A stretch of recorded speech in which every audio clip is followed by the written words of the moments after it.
ज्ञान की देवी माँ सरस्वती, अन्नदायिनी भारत माता, पवित्र शब्दों।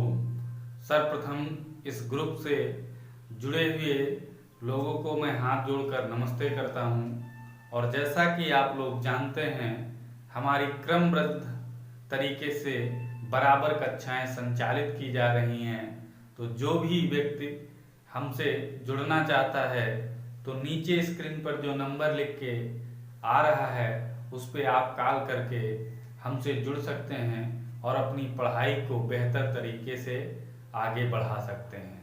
तो प्यारे बच्चों, सबसे पहले मैं कल जो साप्ताहिक टेस्ट श्रृंखला में पहला, दूसरा और तीसरा स्थान हासिल करने वाले हैं उन लोगों को मैं धन्यवाद देता हूं कि परिवारों को भी बधाइयां देना चाहूँगा कि आपके बच्चे निरंतर पढ़ाई पर ध्यान दे रहे हैं और आगे निरंतर अपने कदम बढ़ा रहे हैं। तो उसमें अलीगढ़ की कुमारी तमन्ना जी, जिन्होंने 88% अंक प्राप्त करके पहला स्थान हासिल किया। दूसरी अगर बात करें तो कासगंज के अनूप कुमार जी ने 84% अंक प्राप्त करके दूसरा स्थान हासिल किया। अगर तीसरी बात करें तो अमरोहा के सुखचैन जी ने 80% अंक प्राप्त करके तीसरा स्थान हासिल किया।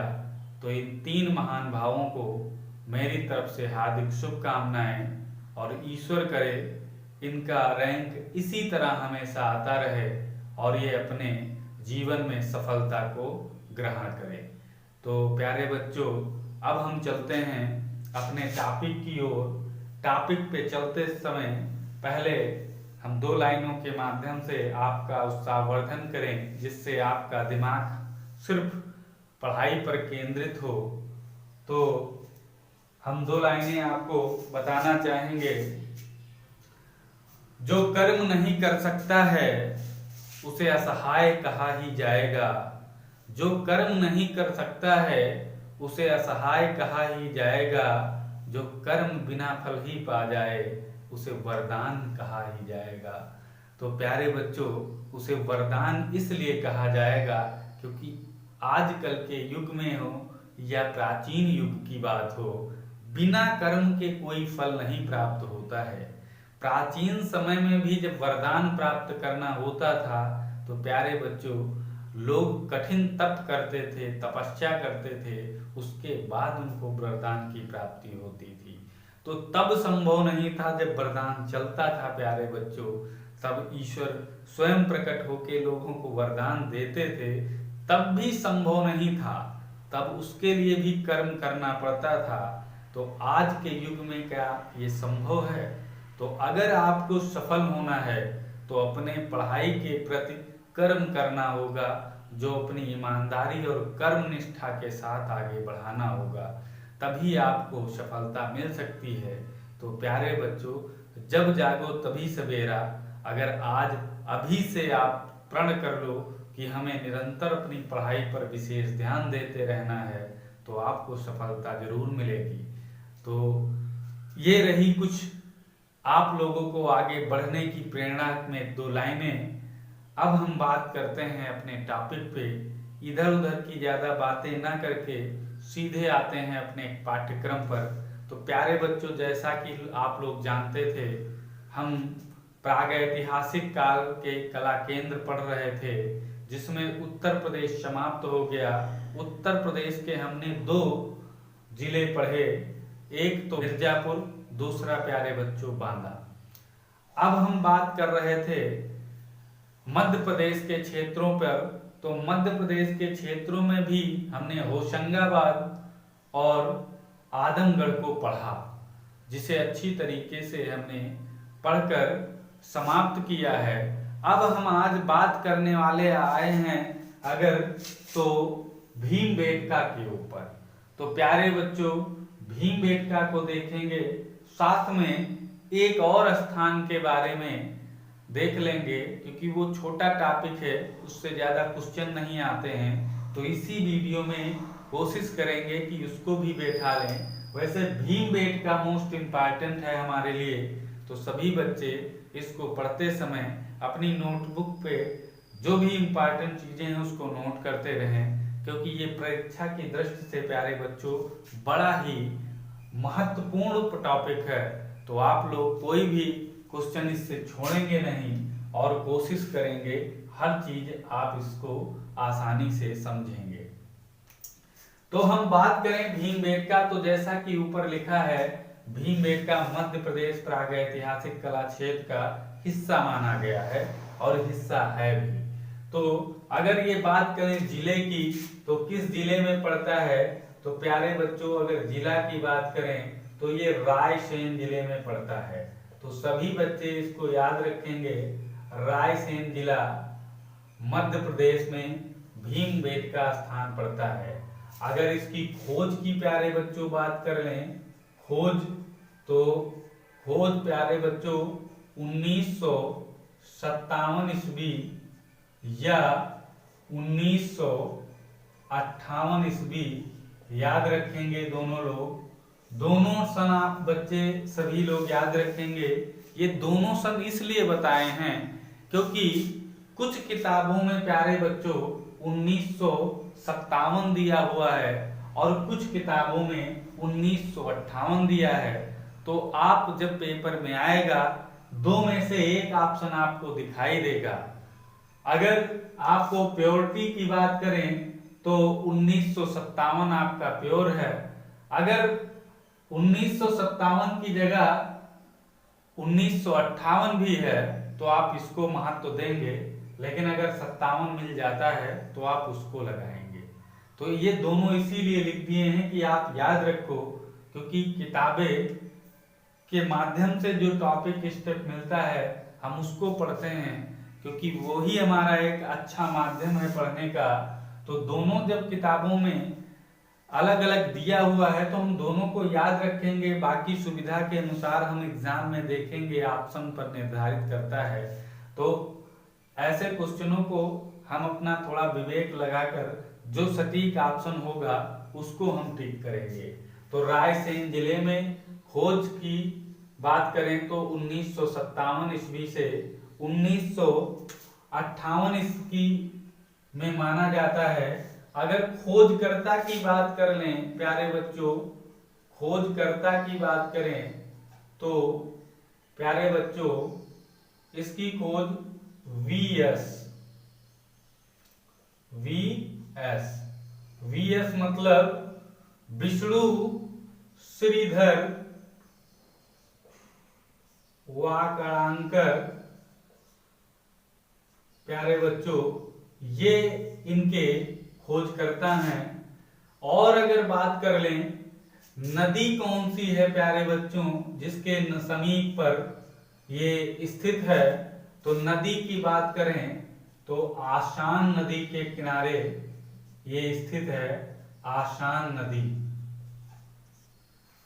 अगर प्यारे बच्चों पर्वत की बात करें, पर्वत की बात कर लें, ये संक्षिप्त परिचय है प्यारे बच्चों, इसको हम बराबर याद करते चलेंगे, क्योंकि संक्षिप्त में किसी चीज को याद रखते हैं तो उसके बारे में हम विशेष रूप से विस्तार में जानकारी ले सकते हैं। तो सबसे पहले किसी चीज की संक्षिप्त जानकारी होना अनिवार्य है। तो पर्वत की बात करें तो प्यारे बच्चों आपने सुना होगा एक पर्वत का नाम विंध्याचल पर्वत। तो प्यारे बच्चों ये विंध्याचल पर्वत के ऊपर स्थित है। अगर हम विंध्याचल पर्वत में पहाड़ी की बात करें प्यारे बच्चों, पहाड़ी की अगर बात करें तो आदमगढ़ की पहाड़ी याद रखना है, आदमगढ़ की पहाड़ी सभी बच्चे याद रखेंगे। तो ये संक्षिप्त परिचय था। अगर बात करें कुल गुफाओं की, कुल गुफाएं, तो प्यारे बच्चों यहां लगभग 600 गुफाएं प्राप्त होती हैं, जिसमें से चित्र लगभग 275 गुफाएं में प्राप्त होते हैं। चित्र 275 गुफाओं में है और कुल गुफाएं अगर बात करें तो 600 गुफाएं हैं। तो इस हिसाब से अगर और बात कर लें तो ये भीमबेटका जो है वो भोपाल से, प्यारे बच्चों, भोपाल से 45 किलोमीटर, प्यारे बच्चों 45 किलोमीटर दूर स्थित है और ये किसके लिए? शैल चित्रों के लिए प्रसिद्ध है। शैल चित्र बोले तो पहाड़ी चित्रों से प्रसिद्ध है। तो ये रहा प्यारे बच्चों इसका संक्षिप्त परिचय भीमबेटका के बारे में। आप लोग इसे अपनी नोटबुक पर नोट कर लेंगे। अब हम चलते हैं इनकी कुछ विशेषताएं जो हैं, इस भीमबेटका की जो गुफाओं की विशेषताओं पर चर्चा कर लेते हैं। आखिर इनका प्रसिद्धि का कारण क्या है, तो हम उस पर चर्चा करेंगे। तो आप लोग इसको नोट कर लें और आगे हम बात करते हैं इनकी विशेषताओं के ऊपर।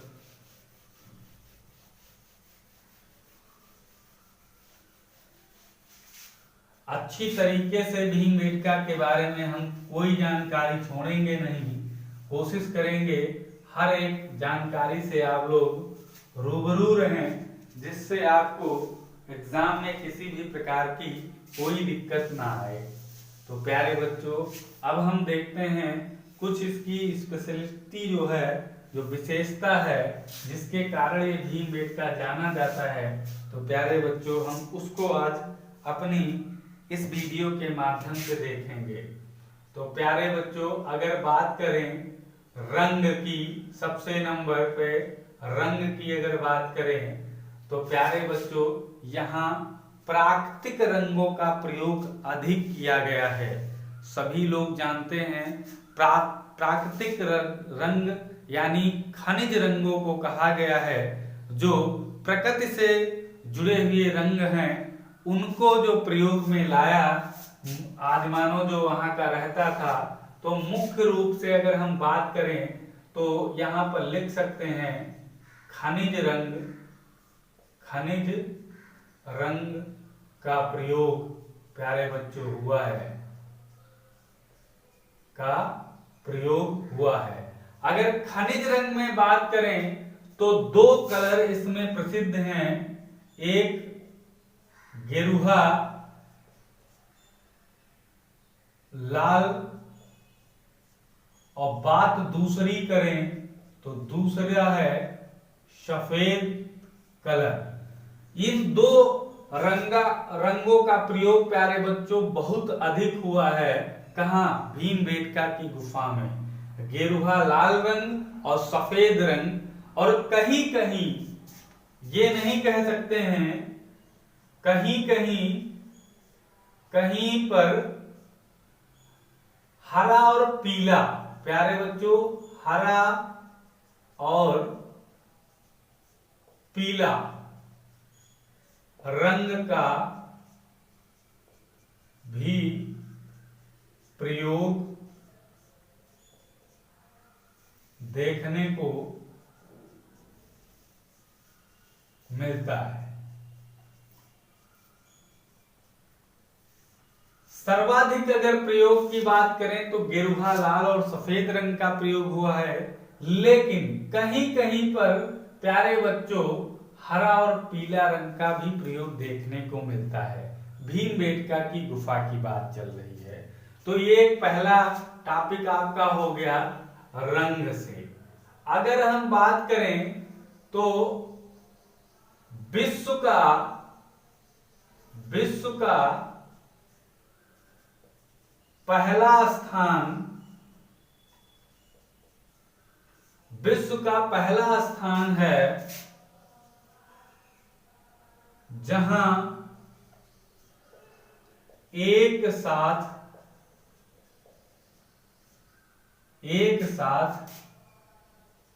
इतने अधिक चित्र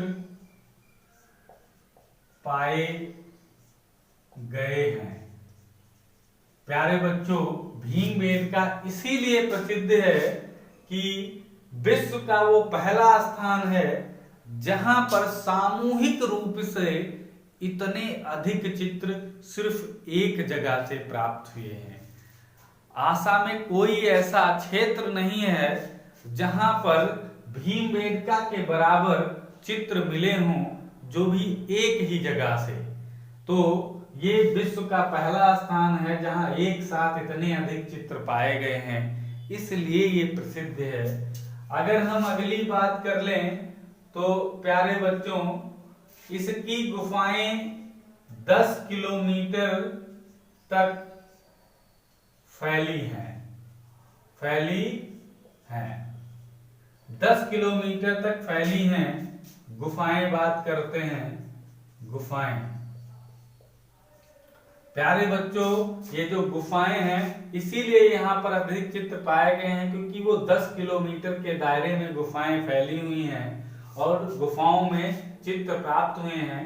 और 600 गुफा, जैसा कि आप संक्षिप्त परिचय में पढ़ चुके हो, जिसमें से 275 लगभग गुफाओं में आपको चित्र देखने को प्राप्त होते हैं। यहां अगर बात करें तो पुरा पाषाण, पुरा, मध्य और नव पाषाण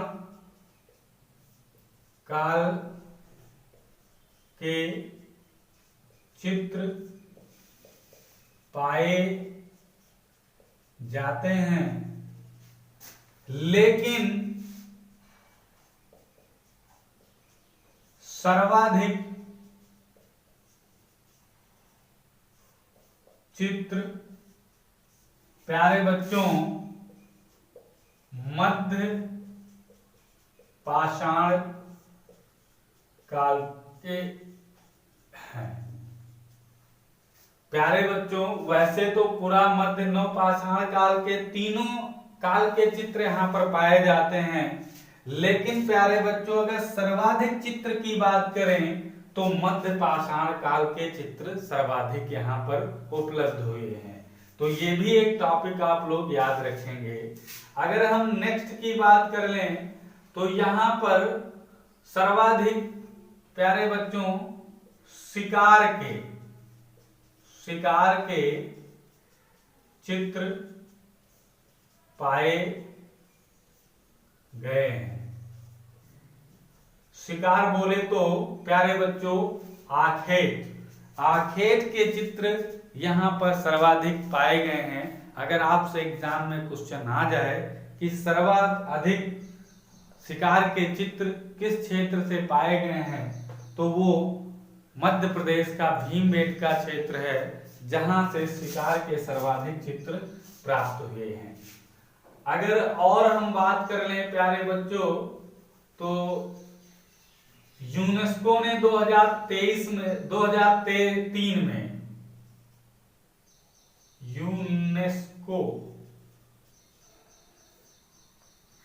यूनेस्को ने 2003 में वर्ल्ड हेरिटेज साइट घोषित कर दिया इसको, भीमबेटका को वर्ल्ड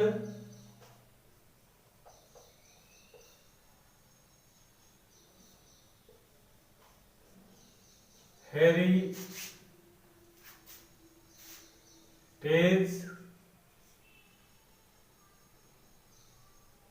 साइट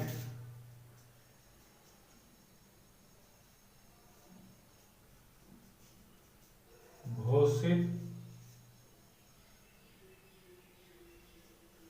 कर दिया।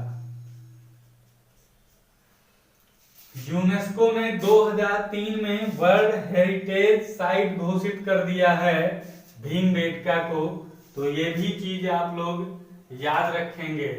अगर हम बात करें तो और टॉपिक की, तो NCERT के द्वारा यहाँ 500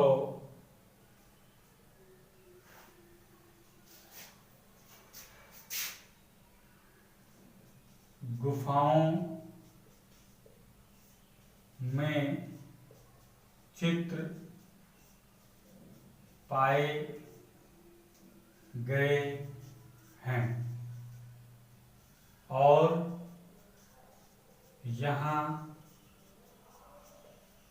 कुल गुफाएं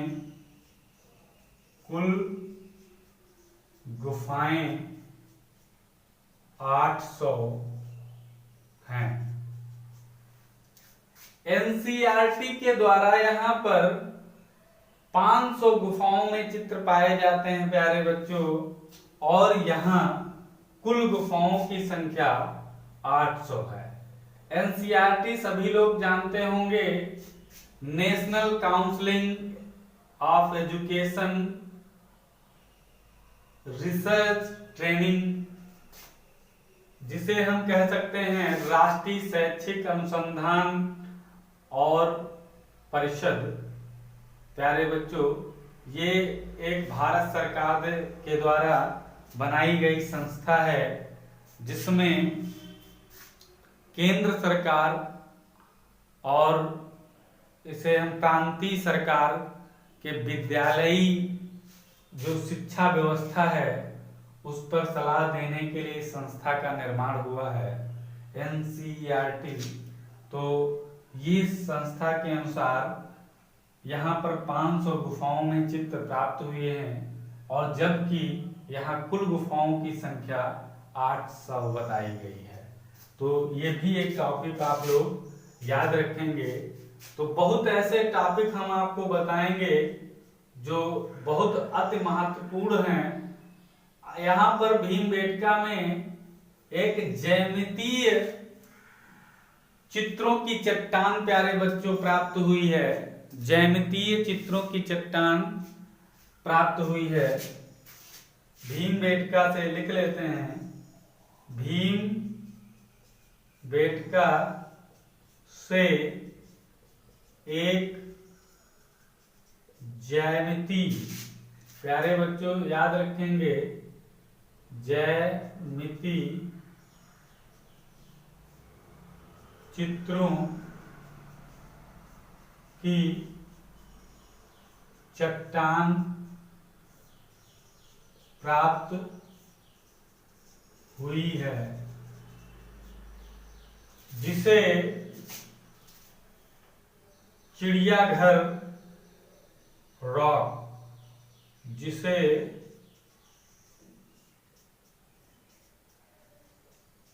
चिड़ियाघर रॉक, प्यारे बच्चों याद रखेंगे, चिड़ियाघर रॉक या जू रॉक सेंटर या जू रॉक सेंटर में सल्टर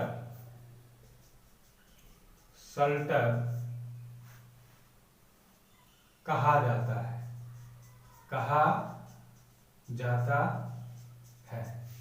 तो प्यारे बच्चों ये भी आप लोग याद रखोगे, सल्टर। तो भीमबेटका में एक ज्यामितीय चित्रों की चट्टान प्राप्त हुई है, जिसे चिड़ियाघर रॉक या जू रॉक शेल्टर कहा जाता है। तो ये इंपॉर्टेंट कुछ टॉपिक थे, और चर्चा कर लेते हैं, थोड़ा इसको साफ कर लेते हैं, उसके बाद हम लोग बात करते हैं।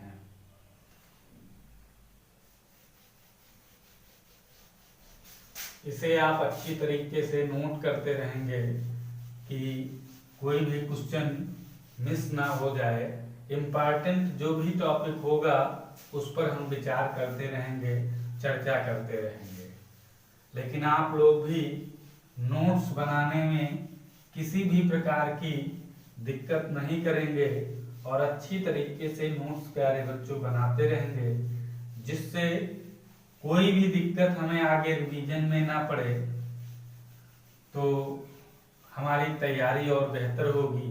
जैसा कि कल टेस्ट में देखे थे, अभी जिन बच्चों की तैयारी पूर्ण रूप से नहीं हो रही है, वो बच्चे अभी बहुत ज़्यादा स्कोर टेस्ट में नहीं कर पा रहे हैं। तो आप लोग जब इसी तरह से नोट्स तैयार करेंगे, उसका रिवीजन तैयार करेंगे, तभी आपके नंबर स्कोर बोर्ड में ज़्यादा आएंगे। तो आप लोग उसके लिए देखिए, मेहनत करिए और फिर सफलता हासिल करिए। तो आप मेहनत जितना टाइम देंगे, उसी टाइम के अनुसार आपके नंबर आएंगे। आप 1 घंटा देंगे तो 1 घंटे के हिसाब से नंबर आपके आएंगे। अगर आप उसी को 4 घंटे दे रहे हैं तो 4 घंटे के अनुसार आपके नंबर आएंगे। तो ज़्यादा से ज़्यादा समय आप लोग इस अपने पढ़ाई को देंगे, जिससे आपके नंबर आ जाएं बढ़िया से। अगर अगली बात कर लें प्यारे बच्चों, हम जूराक सेंटर के बारे में जानकारी प्राप्त कर लिए। अब यहाँ चित्र विषय जो हैं प्यारे बच्चों, चित्र विषय के रूप में हम देख लेते हैं किस किस विषय से चित्र आते हैं। तो हम बात करें सामूहिक नृत्य। प्यारे बच्चों, सामूहिक नृत्य के बाद रेखांकित मानव आकृतियां, रेखांकित मानव आकृतियां। प्यारे बच्चों, चित्र जो यहाँ हुए हैं वो सामूहिक नृत्य या रेखांकित मानव आकृतियां यहाँ पर मिली हुई हैं। अगर और बात करें तो शिकार के भी चित्र मिले हैं, और बात करें तो पशु पक्षी, पशु तथा पक्षी के चित्र प्राप्त हुए हैं, और प्राचीन मानव के क्रियाकलाप,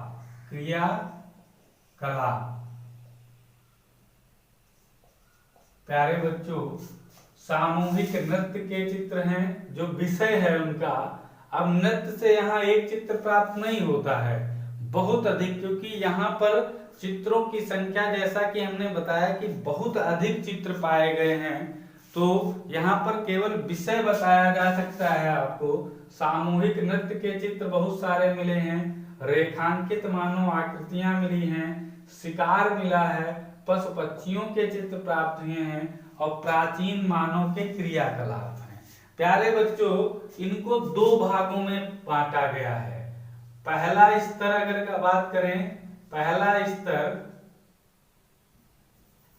अगर हम बात करें पहला स्तर, तो पहले स्तर में देखिए प्यारे बच्चों, नृत्य है, शिकार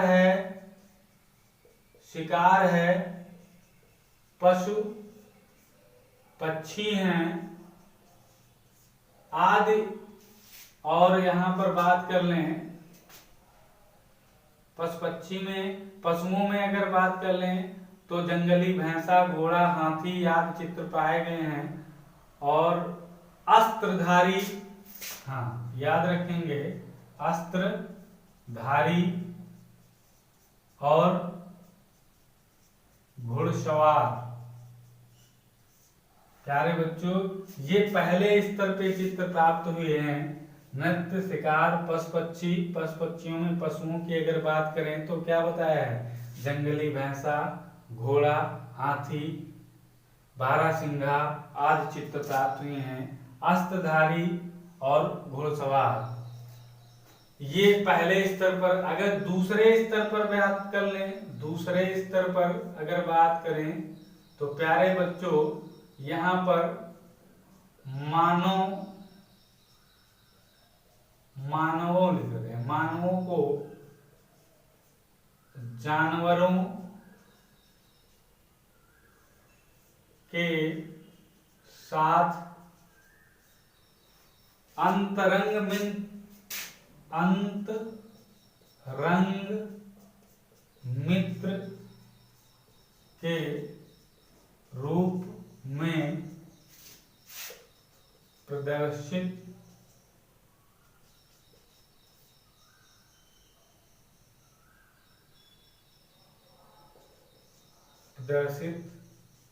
किया गया है।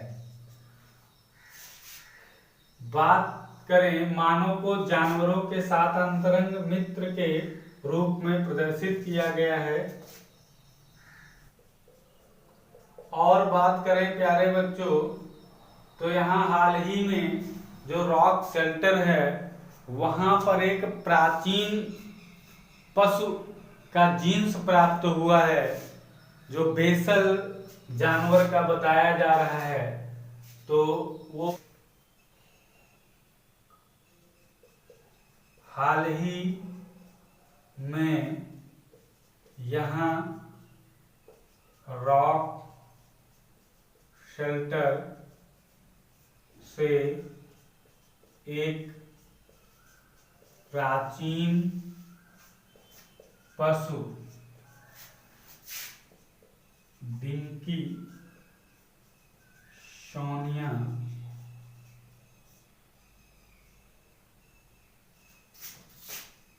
का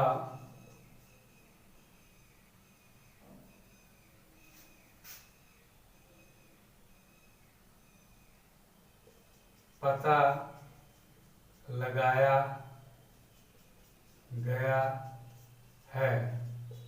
प्यारे बच्चों, ये एक प्राचीन पशु अगर बात करें तो वो प्राचीन जानवर कौन है? बेशर। प्राचीन जानवर बेशर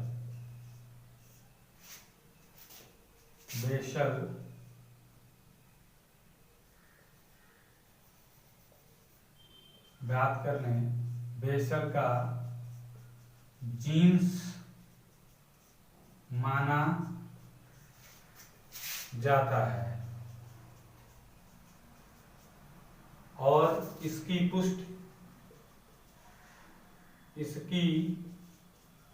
पुष्टि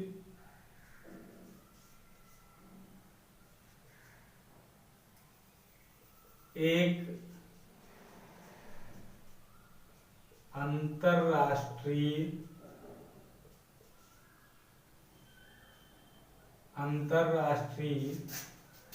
पत्रिका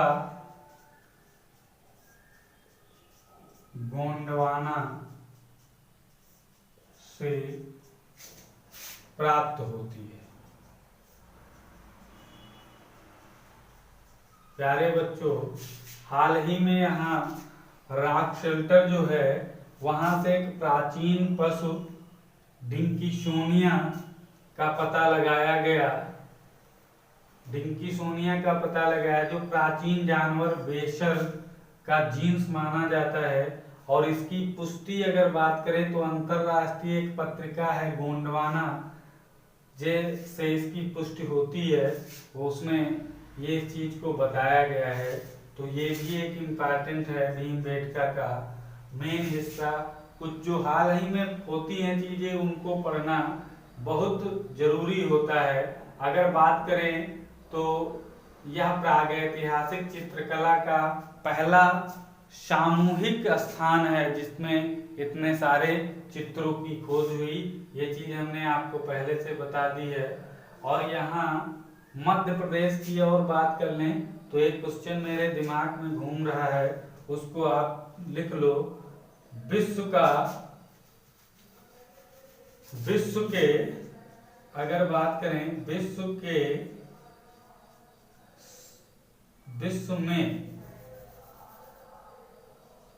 विश्व में सबसे बड़े भैंसे का चित्र प्यारे बच्चों वो जावरा मध्य प्रदेश से प्राप्त हुआ है। ये जावरा जो है प्यारे बच्चों, ये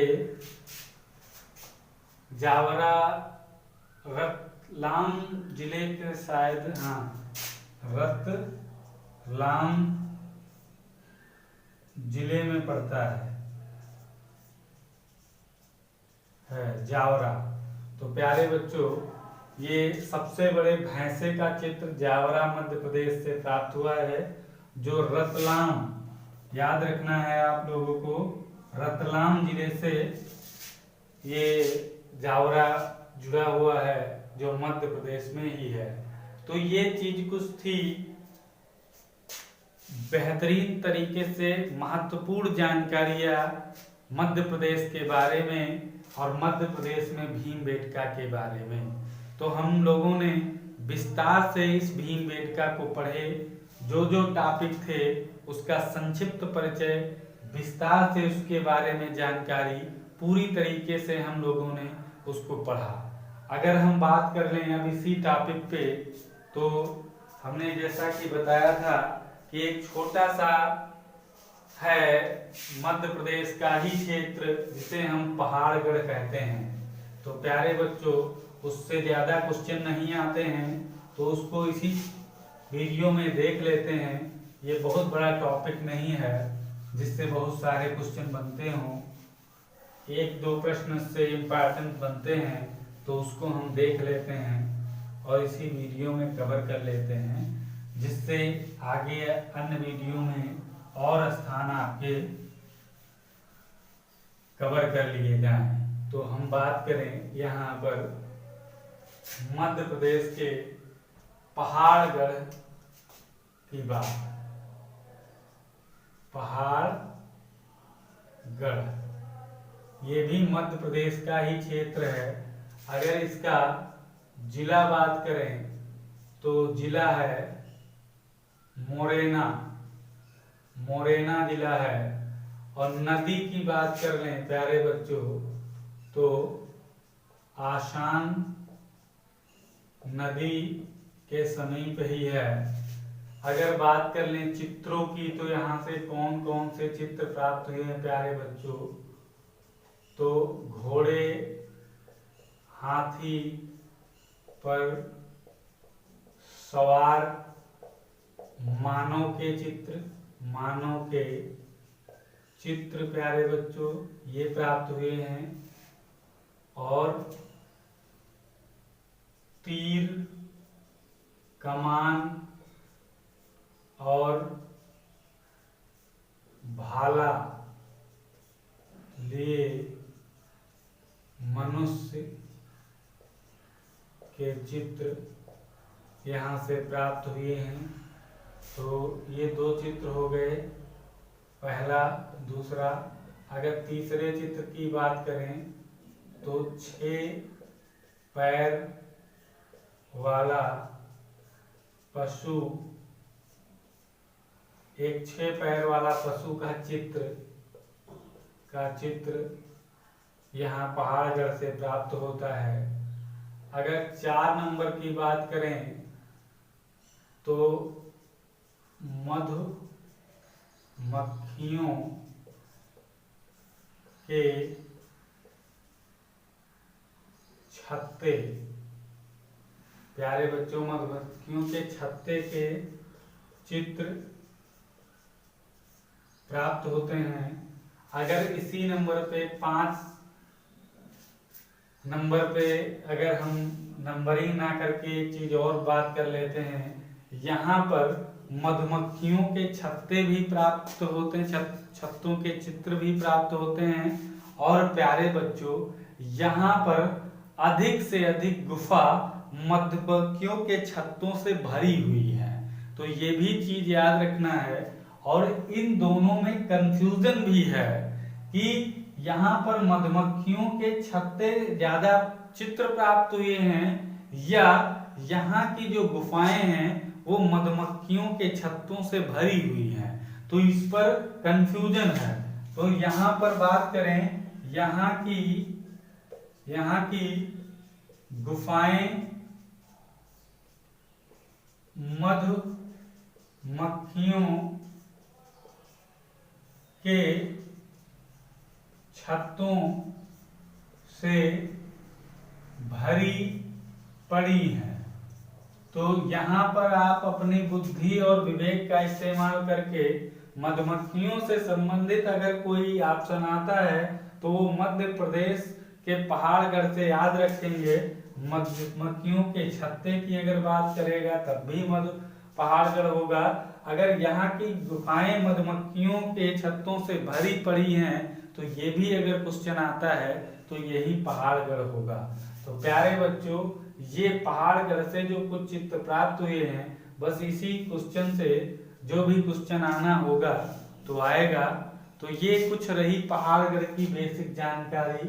तो आप लोगों को इस तरह से भीमबेटका और पहाड़गढ़ के चित्रों के बारे में जानकारी हुई।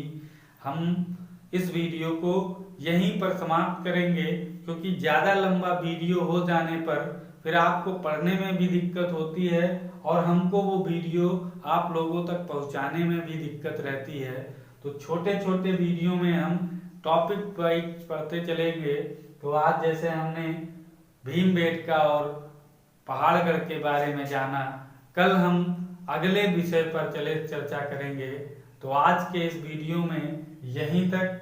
तो सबसे पहले जो इस चैनल को प्यारे बच्चों लाइक और सब्सक्राइब नहीं किए हैं तो वो इस चैनल को सब्सक्राइब कर लें, जिससे आने वाली हर टॉपिक से संबंधित वीडियो आपको मिलती रहेगी।